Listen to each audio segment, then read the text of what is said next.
В эфире Абхазского телевидения информационный выпуск Камши-Кушара. Здравствуйте. Сегодня в выпуске. Социальная и правовая поддержка ветеранов от милиции. Ассоциация ветеранов боевых действий МВД Абхазии провела первую конференцию. Акция молодежи в день праздника Победы. В Пицунде у Мемориала Славы провели экологический субботник. В Сухуме готовятся к приему гостей чемпионата мира по футболу по версии Канифа. Сегодня утром по улице в городе Сухум, по проезжей части улицы Лакоба, неустановленные следствием лица обстреляли Эрика Скверия, 1974 года рождения, из автоматического оружия, предположительно системы Калашникова калибра 5,45 мм. Скверия получил множественные огнестрельные ранения и был доставлен в республиканскую больницу. По данному факту прокуратура города Сухум возбудила уголовное дело по 3 статьям Уголовного кодекса Абхазии. Об этом сообщает пресс-служба Генпрокуратуры республики. Президент Рауль Хаджимба провел совещание с руководителями заинтересованных министерств и ведомств, а также руководством Национального банка и Сбербанка Абхазии, посвященное решению вопросов взыскания задолженности по налоговым и иным платежам в бюджет. Патриотизм не состоит в том, чтобы утаивать от государства налоги и обходить закон. Платить должны все. Государство никому обмануть не удастся, подчеркнул Рауль Хаджимба. Глава государства поручил правоохранительным органам обратить особое внимание на факты грубого нарушения налогового и иного финансового законодательства юридическими и физическими лицами. Ассоциация ветеранов боевых действий 1992-1993 годов Министерства внутренних дел Абхазии провела первую конференцию, на которой подведены итоги работы за год и намечены ближайшие задачи. Ассоциация создана с целью социальной и правовой поддержки ветеранов МВД. Независимая общественная организация объединила около 200 сотрудников милиции. Елена Лоло продолжит тему. Ассоциация ветеранов боевых действий органов внутренних дел была зарегистрирована в мае прошлого года для социально-правовой защиты своих членов, а также членов семей погибших сотрудников системы МВД, участников боевых действий. Много внимания члены ассоциации намерены уделять патриотическому и нравственному воспитанию молодежи. За год общественная организация оказала материальную помощь 7 сотрудникам милиции. Ветераны и инвалиды войны до сих пор не благоустроены с точки зрения социального обеспечения, вкладывают последние силы в борьбу с бюрократами и вчерашними дезертирами, обивая пороги в поисках справедливости. Сотрудники милиции вместе со всеми отстаивали независимость Абхазии. Многими командирами подразделения абхазской армии стали офицеры МВД. Более 300 человек приняли участие в Отечественной войне. 41 сотрудник милиции погиб. 9 человек удостоены высокого звания Героя Абхазии. 70 сотрудников милиции погибли при исполнении служебного долга уже после войны. Во время Отечественной войны все были едины. Сегодня же членов ассоциации не может не беспокоить разобщенность в обществе, отмечалось на встрече. Мы хотим, чтобы в этой многотрудной деятельности нашли достойную опору и поддержку со стороны общественности и всех ветеранских организаций. Настало время, когда необходимо покончить с разделением граждан на наших и ваших, своих и чужих. Необходимо сотрудничать, настроиться каждому на созидательный труд, на благо нашего народа. Александр Воротнюк, генерал-майор, передал поздравления от председателя Всероссийской ассоциации ветеранов боевых действий, органов внутренних дел и внутренних войск. Он посоветовал абхазским коллегам как можно больше уделять внимание профессиональной подготовке молодых кадров. По опыту своей службы, своей работы, когда приходит молодежь, особенно оканчивая даже высшие учебные заведения, приходится сталкиваться с парадоксальностью, с такой, что даже некоторые исторические факты, которые у нас были в истории времен Великой Отечественной войны, к сожалению, не знают, плавают. Поэтому я желаю, вот здесь, может быть, стоит уделить большое внимание. Секретарь Совета безопасности Абхазии Мухаммед Килба в своем выступлении вспомнил боевые операции, где проявляли отвагу и самоотверженность сотрудники органов внутренних дел. К великому сожалению, каждый из нас знает, что профессиональных военных на территории Абхазии были, как говорится, по пальцам пересчитать, и поэтому основную ответственность и основную тяжесть выполнения этих боевых задач, бесспорно, я могу это подтверждать, говорить и гордиться тем, что именно на плечи тех ребят, которые были в недавнем прошлом сотрудниками органов внутренних дел. Новые вызовы требуют от сотрудников органов внутренних дел самоотдачи, принципиальности и эффективных методов борьбы с преступностью, отмечали выступившие на конференции. Граждане Абхазии должны быть уверены, что их права и интересы будут надежно защищены. Елена Лолова, Беслан Джинджоля, Абхазское телевидение. Квалификационная коллегия судей Республики Абхазия объявляет о приеме заявлений лиц, претендующих на занятие вакантных должностей судей Верховного суда Абхазии – 1 единица. Гагарского районного суда – 1 единица. Галского районного суда – 1 единица. Прием заявлений кандидатов на должности судей осуществляется в помещении Министерства юстиции с 12 по 26 июня включительно. 28 мая в Абхазии начнется чемпионат мира по футболу по версии КАНИФА. В Сухуме матчи будут проходить на футбольном стадионе «Динамо». Ожидается большое количество гостей чемпионата. Это и участники, и болельщики. Актуальным становится вопрос их размещения. Но, по всей видимости, в столице этот вопрос решен. Гостей ждут в пансионате «Айтар». Там побывали наши корреспонденты. Репортаж Ренаты Шакая.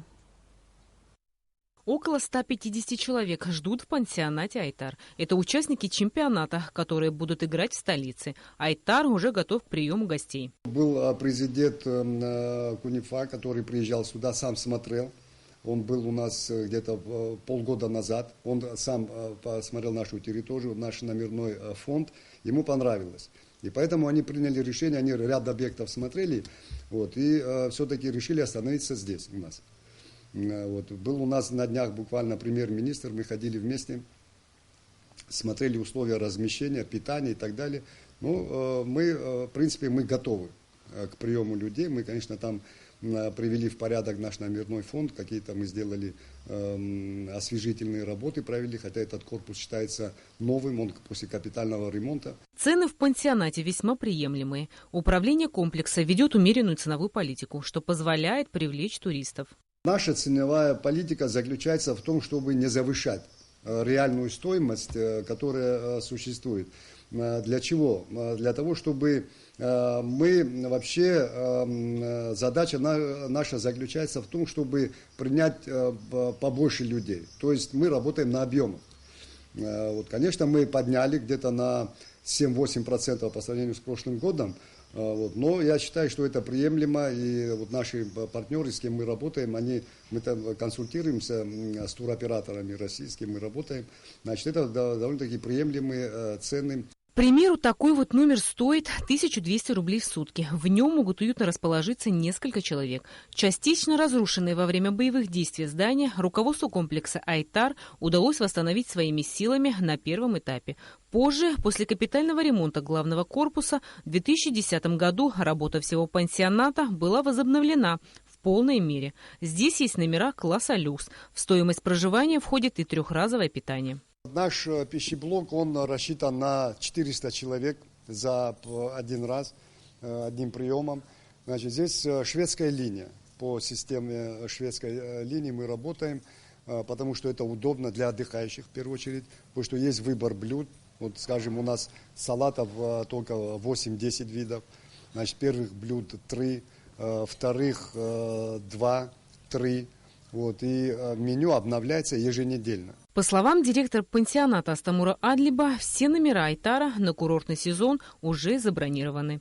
Рената Шакая, Саида Гухава, Абхазское телевидение. Первая научно-практическая конференция «Актуальные вопросы детской неврологии» пройдет в Сухуме. В ее рамках организован приезд врачей Российской национальной ассоциации экспертов по проблемам ДЦП и сопряженных заболеваний. Конференция организована культурно-благотворительным фондом «Ашана» и Международным фондом «Апсна» при поддержке Министерства здравоохранения Абхазии и России. 12 мая в конференц-зале гостиницы «Атриум Виктория» пройдут лекции российских экспертов для врачей различных специализаций, специалистов ЛФК, студентов АГУ, а также родителей детей-инвалидов с ДЦП и сопряженных заболеваний. На следующий день, 13 мая, в Сухумской городской детской поликлинике пройдут мастер-классы для педиатров и детских неврологов, осмотр детей с нарушениями нервной системы. 9 мая в Пицунде у мемориала славы и на территории Центрального парка прошла акция «День земли». Организаторами мероприятия является Фонд социально-культурных инициатив Абхазии. Информационную поддержку оказала компания «Аквафон».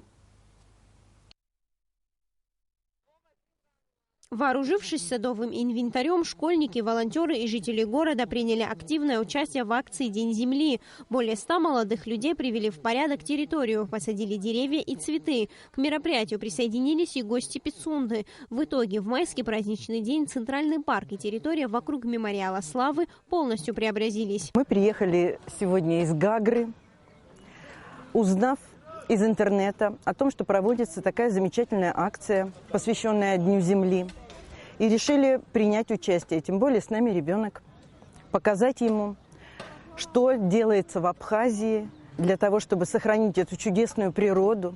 Акцию «День земли» Фонд социально-культурных инициатив Абхазии начал проводить по всей стране совсем недавно. Раньше это мероприятие проводилось только в столице. По словам организаторов, такие мероприятия, как День земли, необходимы для формирования среди населения не просто системы знаний об экологических проблемах современности, но и наглядной демонстрации путей их решения. Благодаря подобным акциям все больше людей, в первую очередь молодежи, осознают важность бережного отношения к природе и окружающей среде. Мы хотим приобщить к этому делу молодежь, которая подрастает, чтобы они могли делать что-то приятное для своего города. И мы решили провести подобное мероприятие.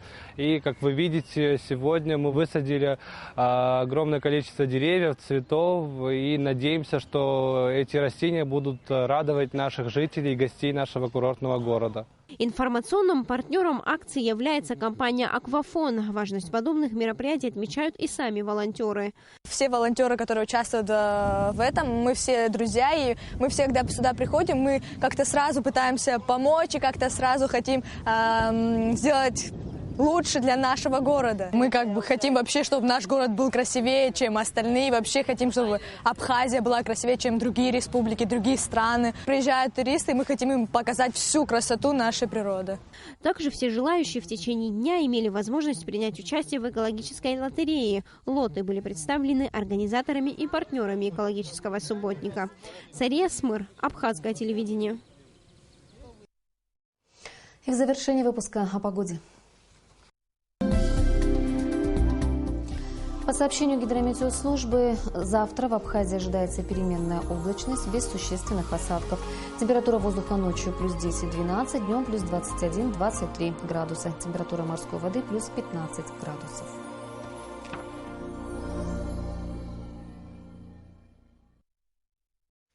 Информационный выпуск завершен. Я прощаюсь с вами. До встречи в эфире.